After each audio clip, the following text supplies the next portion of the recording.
Bismillahirrahmanirrahim. Assalamualaikum warahmatullahi wabarakatuh.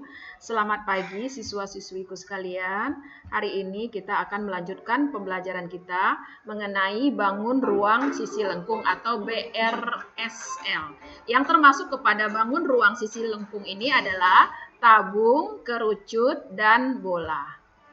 Oke, jadi materi pembelajaran kita hari ini adalah mengenai tabung, kerucut, dan bola. Masing-masing nanti akan kita lihat unsur-unsurnya ya. Oke, pertama-tama kita masuk ke pembahasan tabung dulu. Ya, tabung ya. Nah, seperti ini ya.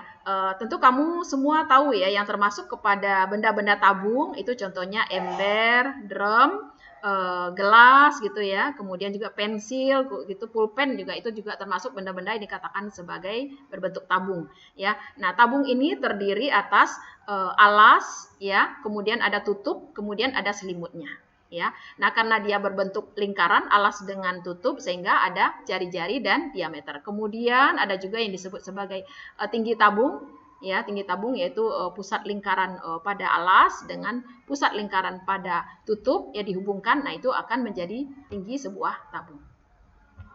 Oke, selanjutnya kita lihat tabung ini ya terbentuk dari sebuah persegi panjang yang diputar pada sumbunya. Seperti ini ya, ini ada sebuah persegi panjang. Kalau dia diputar pada sumbunya, dia akan membentuk sebuah tabung.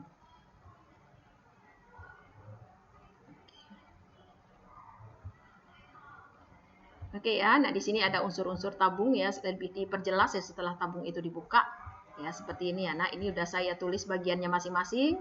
Ada yang dikatakan sebagai jari-jari tabung, yaitu jari-jari lingkaran bidang paralel. Ya, kemudian ada yang disebut sebagai tinggi tabung, yaitu jarak antara bidang alas dan bidang atas. Nah, kemudian ada juga yang dikatakan sebagai selimut tabung ya, sisi tabung ya. Sisi tabung itu adalah selimut tabung, yaitu alas dan tutup ya, ini masuk dengan sisi sebuah tabung.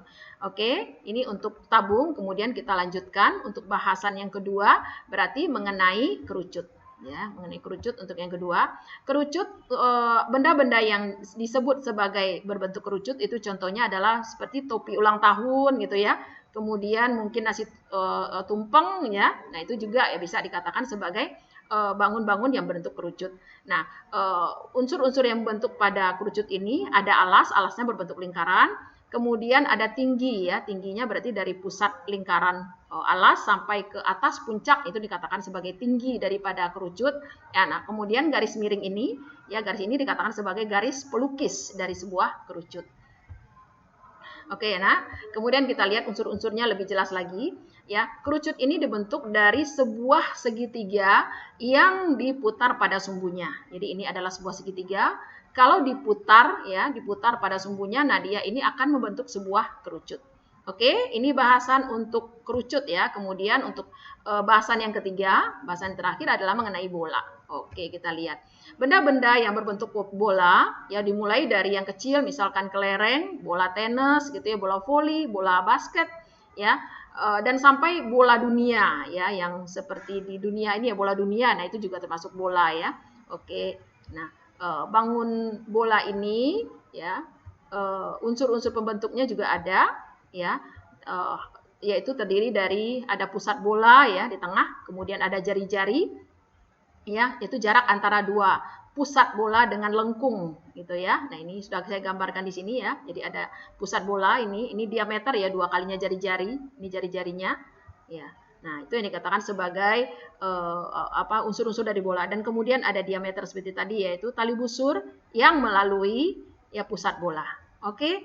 Ya, sampai di sini bahasan kita ya mengenai unsur-unsur bola ya. Sampai jumpa pada bahasan pokok bahasan lainnya ya. Terima kasih. Assalamualaikum warahmatullahi wabarakatuh.